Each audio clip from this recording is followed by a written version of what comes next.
You ever look back at a moment in your life and just kind of come to the realization that that was the beginning of a spiral?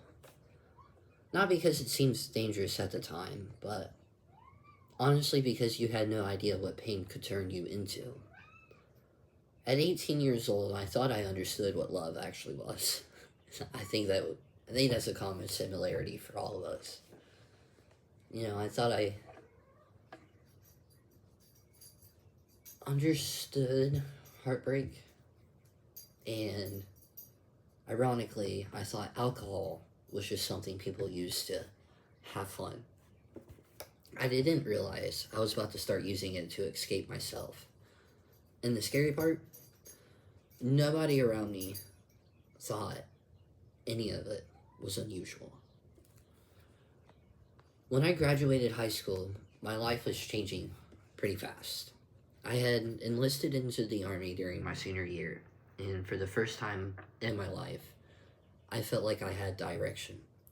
Like maybe I was finally becoming something. But at the same time, I had also gotten into my very first real, genuine relationship. Before that, I had like crushes and things, and I had liked girls, but this was the first time I actually gave somebody my heart. And when you grow up emotionally starved, you attach hard. You don't just love the person, you build your future around them. You start imagining marriage, kids, a home, a life. And when that relationship ended, it destroyed me way more than I was willing to admit. I remember sitting there replaying everything in my head, trying to figure it out. Like, what did I do wrong? Because that's what a lot of people with abandonment wounds do. They automatically assume that they were the problem. I thought if I was better, smarter, calmer, stronger, maybe she would have stayed. But the truth is, sometimes people leave because they were never meant to stay. And at 18 years old, I had absolutely no understanding of that yet.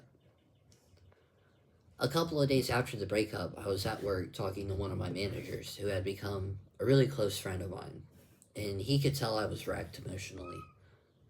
He offered to let me stay with him before I shipped off the basic, and that night he came home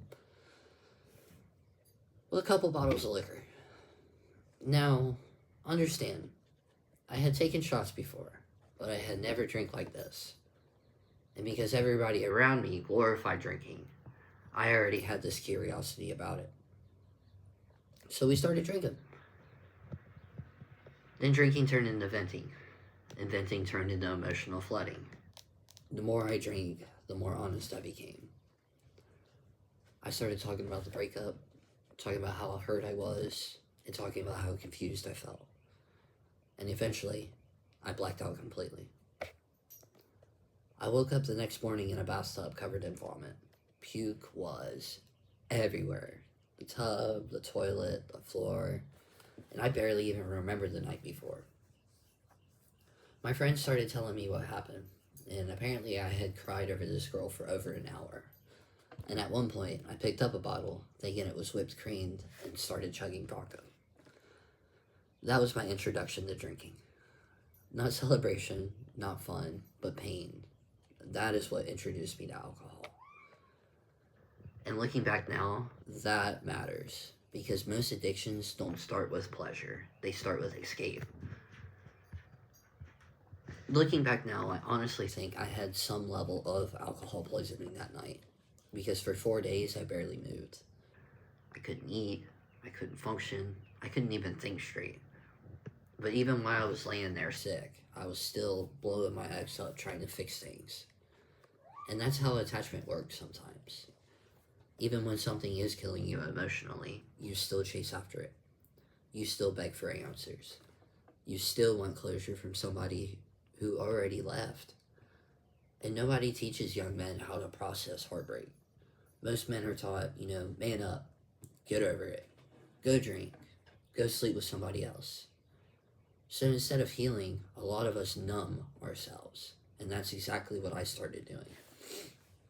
And I didn't realize it then that This pattern, escaping pain instead of processing it, was about to follow me into my adulthood, into the military, into future relationships, and even further into my identity. Then, before I knew it, July came, and suddenly I was on my way to basic training. I remember the night before I left, a church family I grew up with came to the hotel to see me before I left. And even though I was excited, I was super restless. I barely slept, but part of me was hopeful. And another me was running. Because the army wasn't just an opportunity for me, it was also an escape route. And it was an escape from the heartbreak I was feeling, from the confusion, the loneliness, and from myself. And I think a lot of young men do that. They bury themselves in work, or what I did in the military, or the gym, or money, or discipline. But they don't sit there and realize that you can change environments without healing yourself emotionally. The pain travels with you, no matter where you go. When I look back at that 18-year-old version of myself, I don't see weakness anymore. I see somebody who was desperate to feel loved, but had no idea how to handle loss. And honestly, that first heartbreak taught me something extremely important. Unhealed pain will make you self-destruct if you do not confront it. Sometimes slowly, sometimes all at once, but eventually it catches up. The drinking, the emotional chaos, the attachment, the desperation, none of that started because I was evil. It started because I was wounded. And in the next part of this story, that wound follows me straight into the military, where things only get darker from there.